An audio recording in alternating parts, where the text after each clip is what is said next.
अशोक और गोविंद बाबू का रिश्ता ऐसा था जैसे एक वृक्ष और उसकी मजबूत जड़ें। जिस कंपनी को गोविंद बाबू ने वर्षों की मेहनत से खड़ा किया था, अब उसका संचालन पूरी तरह से अशोक के हाथों में था। अशोक ने पिता के हर उस सपने को साकार करने की कोशिश की जिसे उन्होंने अपने संघर्षों और समर्पण से सींचा था। अशोक के चेहरे पर गर्व और खुशी स्पष्ट झलक रही थी जब उसने पिता से कहा, पिताजी, हमारी कंपनी ने आखिरकार वह प्रोजेक्ट पूरा कर लिया जिस पर हम सभी ने कड़ी मेहनत की है। आज हमारी मेहनत रंग लाई है। गोविंद बाबू ने अपनी आंखों में गर्व की चमक के साथ कहा, मुझे पता था बेटा कि तुम मेरी कंपनी को ऊंचाइयों तक ले जाओगे। खूब तरक्की करो, खुश रहो। इसी बीच अशोक की पत्नी सविता ने रसोई से आवाज दी, सुनिए, खाना तैयार है, आकर खा लीजिए। अशोक ने मुस्कुराते हुए कहा, पिताजी, आज आपके साथ खाने का मौका मिला है। चलिए, दोनों बाप बेटा साथ में खाना खाएंगे। गोविंद बाबू थोड़े संकोच के साथ बोले, अरे नहीं बेटा, तुम खाओ, मुझे तो सविता यही कमरे में खाना दे जाती है। अशोक ने हाथ पकड़कर कहा, नहीं पिताजी, आज आपके साथ खाना है, पता नहीं फिर कब यह मौका मिले। आइए, चलिए। यह सुनकर गोविंद बाबू का दिल भर आया। वर्षों बाद बेटे ने उन्हें इस तरह खाने के लिए आमंत्रित किया था। उन्होंने खुशी खुशी सहमति दी और डाइनिंग टेबल की ओर बढ़ गए। जैसे ही अशोक ने खाने का ढक्कन हटाया, गोविंद बाबू की आंखों में चमक आ गई। अरे वाह, कड़ी और चावल सविता, महीनों बाद यह देखा है। तुम्हारी माँ अक्सर बनाती थी। गोविंद बाबू की आंखों में पुरानी यादें ताजा हो उठीं। अशोक ने मुस्कुराते हुए कहा, पिताजी, आपको पसंद है तो बेटे ने थाली में और कड़ी डाल दी। सविता ने यह सब देखा, पर चेहरे पर कोई भाव न लाते हुए वह रसोई में लौट गई।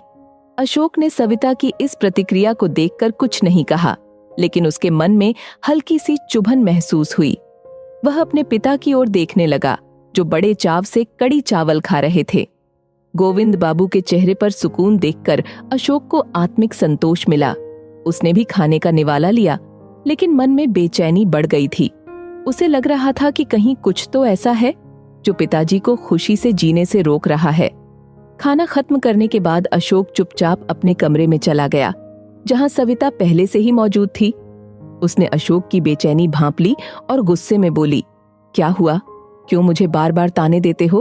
अशोक ने गहरी सांस लेते हुए कहा, सविता, पिताजी को कड़ी कितनी पसंद है ये तुम्हें भी पता है। फिर तुमने इतने महीनों तक उनके लिए इसे क्यों नहीं बनाया? सविता ने ठंडी आवाज में जवाब दिया, अशोक, तुम सारा काम करते हो और तुम्हारे पिता यहाँ बैठकर बस आराम करते हैं। मुझे यह सब ठीक नहीं लगता, और वैसे भी अब कंपनी और घर सब तुम्हारे नाम पर हो चुका है, तो मेरी जिम्मेदारी क्या है? अशोक के चेहरे पर गंभीरता आ गई। उसने सख्त लहजे में कहा, सविता, मेरे संस्कार मुझे किसी महिला पर हाथ उठाने की इजाजत नहीं देते, लेकिन तुम्हारी यह सोच बेहद गलत है।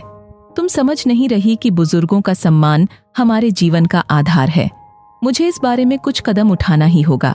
सविता ने अशोक की बात को हल्के में लेते हुए कहा, जो भी करना हो करो, लेकिन यह न भूलो कि अब यह घर और कंपनी तुम्हारे ही नाम पर है।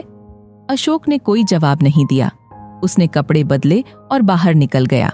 सविता उसे जाते देखती रही, लेकिन उसे इस बात की परवाह नहीं थी कि अशोक कहाँ जा रहा है। समय बीतता गया और जब अशोक शाम तक नहीं लौटा तो सविता को चिंता होने लगी। रात ढल चुकी थी और अशोक का कोई पता नहीं था। तभी घर के बाहर कार की आवाज सुनाई दी। सविता दौड़कर बाहर गई और देखा कि अशोक के साथ एक युवा लड़की और एक बुजुर्ग व्यक्ति भी थे। सविता के मन में शक पैदा हुआ, यह लड़की कौन है और यह आदमी कौन है? उसने अपने मन में सोचा, कहीं अशोक उसे किसी और के लिए छोड़ने तो नहीं जा रहा है। परंतु उसने खुद को संभालते हुए अशोक से कुछ नहीं पूछा। अशोक ने सविता की ओर बिना देखे उन दोनों को घर के अंदर ले आया।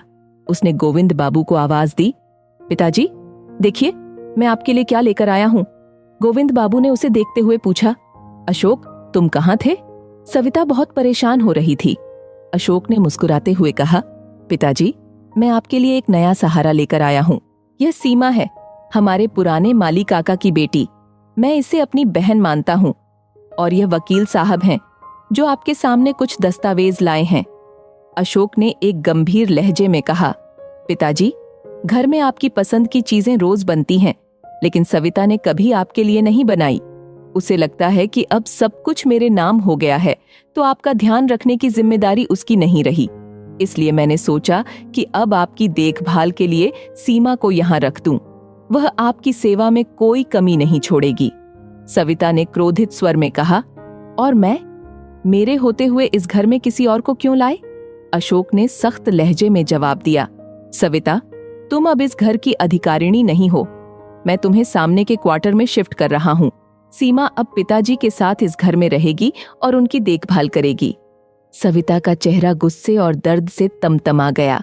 उसने बेबसी में पूछा, क्या मुझे सच में यहाँ से जाना पड़ेगा? अशोक ने गंभीरता से कहा। हाँ सविता, मैं इस घर को किसी ऐसी सोच के हाथ में नहीं छोड़ सकता जो अपने ही बुजुर्गों का सम्मान न कर सके। सविता की आंखों में आंसू भर आए। उसने पिताजी की ओर देखा और धीमे स्वर में कहा, पिताजी, मुझसे गलती हो गई, कृपया मुझे माफ कर दीजिए। मुझे एहसास हो गया है कि मैंने कितनी बड़ी भूल की है। अब से मैं आपको कभी शिकायत का मौका नहीं दूंगी। मुझे इस घर से बाहर मत भेजिए। गोविंद बाबू ने सविता की ओर सहानुभूति भरी निगाहों से देखा और बोले, सविता, मैं जानता हूँ तुमसे गलती हुई है, लेकिन समझ लो कि यह घर सिर्फ ईंट और पत्थरों का नहीं, बल्कि हमारे रिश्तों का है। इसे बनाए रखने की जिम्मेदारी हम सभी की है। सविता ने रोते हुए गोविंद बाबू के पैर छुए और कहा, पिताजी, मुझे एक और मौका दीजिए। अब से मैं आपकी सेवा में कोई कमी नहीं रखूंगी। अशोक ने सविता की आंखों में पछतावा देखकर मुस्कुराते हुए कहा, ठीक है सविता, तुम्हें एक और मौका दे रहा हूँ। उम्मीद है अब कभी कोई गलती नहीं होगी। अशोक ने वकील साहब से दस्तावेज लेकर उन्हें फाड़ दिया और गोविंद बाबू को गले से लगा लिया। घर में फिर से खुशी का माहौल छा गया और सभी के चेहरे पर संतोष और सुकून की मुस्कान लौट आई।